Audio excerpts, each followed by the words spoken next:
Hello, I'm Simon Board. And I'm Moritz Meyer-ter-Vehn. And welcome to a short video we made about a new paper we just wrote, Experimentation on Networks. So this paper is about the discovery and diffusion of innovations. If you think about the classic examples of diffusion, farmers learning about new crops or doctors learning about new drugs, they often get that information from their colleagues, their neighbors, so social information in networks.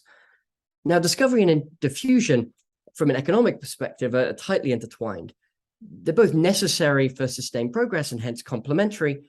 On the other hand, from an individual strategic perspective, they're substitutes. That is, social information crowds out my private incentives to acquire information. So this paper is going to be about that crowding out and about how network structure affects information and affects welfare. So I'm going to take a very simple classic model of strategic experimentation. Agents will learn from their own successes and from their neighbors' successes, and will consider canonical sets of networks. The key innovation here is that agents will be forward-looking and fully Bayesian. So main result will be that as the network becomes denser, asymptotic learning of society decreases because of the crowding out. On the other hand, welfare is single-peaked and maximized from an intermediate density. So to give you the model, here's Moritz. All right, so here's the model. The network side of the model is very general, right? So in particular, the network could be either deterministic or random. The learning game is much more specific, right? So this is good old perfect good news learning, right? So every agent takes a high or low action at any point in time. And there's a common state to all agents, and only in the high state can this technology succeed. And so importantly, experimentation is private, both in that the actions are unobserved, right? So I see only my own actions, not my neighbor's actions, and the payoffs are private as well. So my success is only accrued to me, not to my neighbors. So the only channel of interaction then is informational. I see the successes of my neighbors, right? And in particular, what perfect good news learning buys us is that one success, observing one success is enough, right? So as soon as I observe a success, either my own or my neighbors, the game is essentially over for me, and I'll take the high action forever after, right? So at that time, when I see the success, I can truncate the payoffs for a continuation value, which we dub by Y here. And so what's convenient about that is that I can summarize the effect of social learning of others by a social learning curve. Right? How much are others experimenting before the first success? Right? And the implication of sort of this simple setup then is that optimal strategies are characterized by cutoffs. Right? So every agent optimally experiments until some time, tau I, and then stops experimenting, where stopping, importantly, is conditional on not having observed a success. Right? So agent experiments until tau I, hasn't observed success, stops. He observes a success at a later stage because the others might still be experimenting. At that point, I starts to experiment again. Right? What determines tau I? Well, the first order condition, of course. Benefits of experimentation are, well, if you succeed, you'll get the payoff from your own success. That's the X. You also get a continuation value of Y for taking the high action forever after. The cost of experimentation are both a direct cost, that's the C, but then the strategic cost here is this option value of not experimenting. If I don't experiment, if I stop, I still can benefit from others' experimentation, right? And so this beta here in this expression, this is a discounted time average of others' future experimentation. And when others learn the state, and I learn the state through others, well, I could get the continuation value that way as well. And so that is an opportunity cost, if you will, of experimenting myself. So here we see the crowding out in two ways. How is it that others' experimentation decreases my own incentives to experiment? If others experimented a lot in the past and failed, well, that decreases my belief that state is high. I'm getting more pessimistic as experimentation fails. And so this P here, the posterior, decreases. others' future experimentation, substitutes for my experimentation today, because I might as well learn from them, right? And so that's entering through this beta here. Right. So this is the best response to any strategy of others, right? And so clearly a cutoff strategy is very tractable. Right. So far we have now solved, the learning model, right? How do agents best respond to their social learning curves? And now comes the real deal. How do individual experimentation strategies aggregate through the network into the social learning curves? So here is our favorite example. So let's consider an example to illustrate how people learn in equilibrium. So infinite directed line, there's these agents here who are all initially experimenting. Suppose it's a symmetric network. So suppose they all use the same cutoff. So gray illustrates they're all experimenting. As time proceeds, agent 3 here, she succeeds.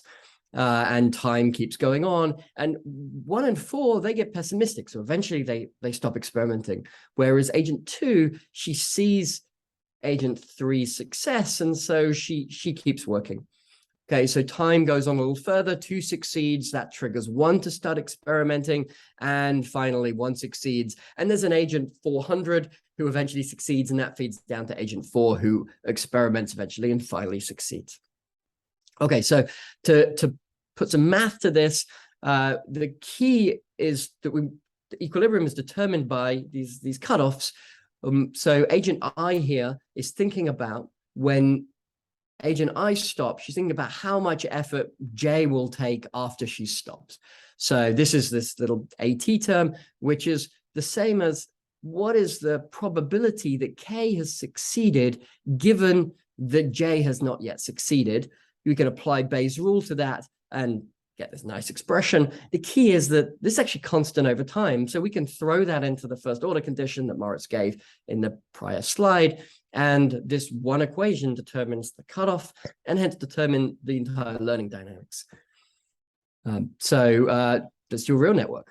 All right. So here's a real network. So this random network is generated by the configuration model. Configuration model is a standard random networks model where every agent has a number of linked stubs.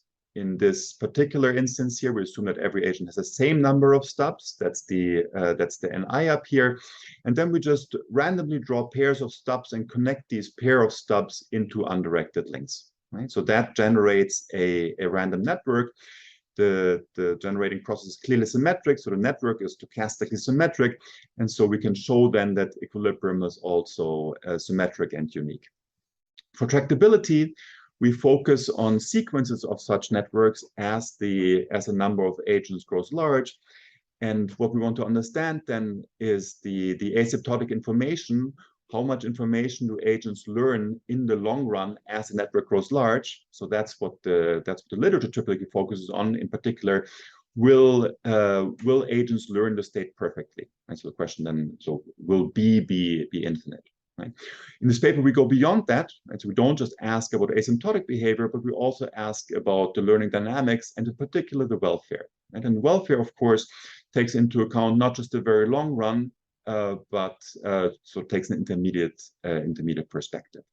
And so we understand these the asymptotic information and the welfare as a function of the network, in particular of the density of the network. And so the density of network here of these large random networks, it's of course a function of the number of these link stubs here. And so one way in which you could think about the density of a limit network is just, what's the degree of the typical agent, right? And so we think of that as finite, then the network becomes a tree, and that's the lower range of the density of this density down here. Alternatively, you could think about an agent as being connected to a fixed proportion of other agents, right? So I'm connected to 2% of others. As a network explodes, of course, I'm connected to infinitely many agents. So that would be the proportional range on the right hand here. Right? So that's a much denser network than me just being connected to 10 agents. There's a third important range in our network's density spectrum here. the logarithmic range in the middle, and that captures the idea that that I could sort of fix the typical distance between two agents, in particular the time distance. How long does it take me to learn from Simon if Simon succeeds? And that turns out to be inversely proportional to the logarithm of the number of nodes, and so that's this intermediate network region. The main result then shows that this is indeed the right way to formalize network density, and that both asymptotic information and welfare are indeed functions of this network density. And asymptotic information, indeed, we see here, is decreasing in network density. So as the network grows denser, learning is faster, and so therefore there's more crowding out. And if the network is too dense, so for to the right of this threshold here in the logarithmic range, there's so much crowding out that that jointly or exploding number of agents only generate a finite amount of information. And so asymptotic learning perfectly is achieved if the network is sparser than this threshold. So that's asymptotic information, what the literature has focused on. Welfare is a more nuanced story, right? So for welfare, network density is a two-sided story, because network clearly is good because it accelerates learning, and learning is important for welfare. And so that's what we see on the left hand of the blue curve here. So the blue curve is welfare as a function of network limit density. And so in the finite range here, welfare is increasing in network density because it accelerates the learning. That's good.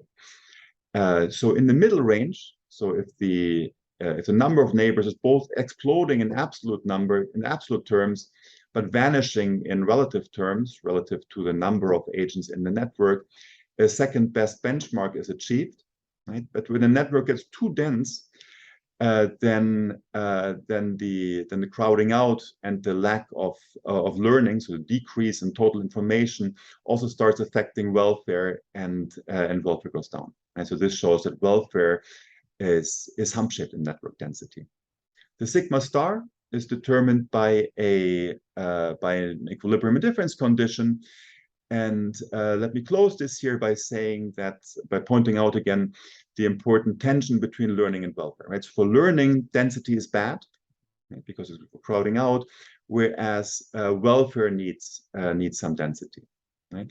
So this is how density, the number of links, affects learning. And the second main result of the paper thinks about the type of links. But let's consider the comparison between directed networks, undirected networks, and clustered networks. Well, here we have triangles. So you can think of directed networks as like Twitter, undirected networks as like LinkedIn, clustered networks where groups of friends collect together like Facebook.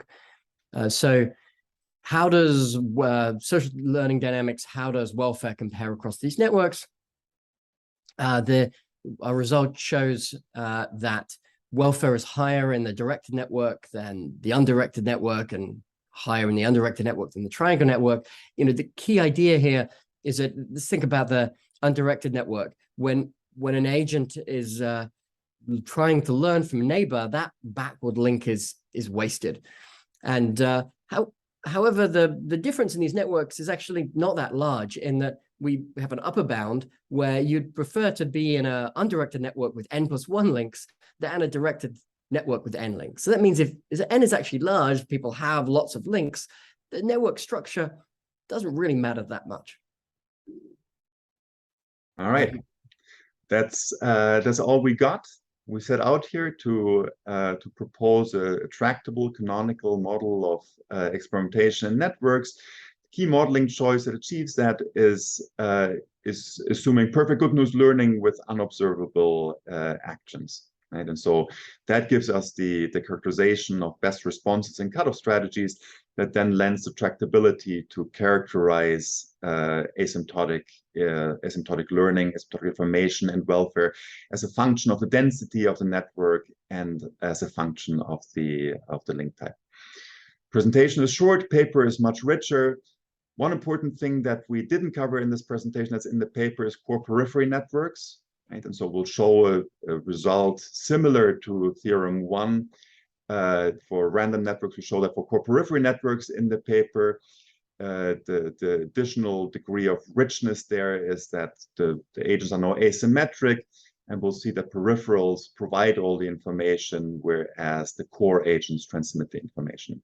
Another thing that we focus on in the paper we didn't have time for here in the presentation is learning dynamics.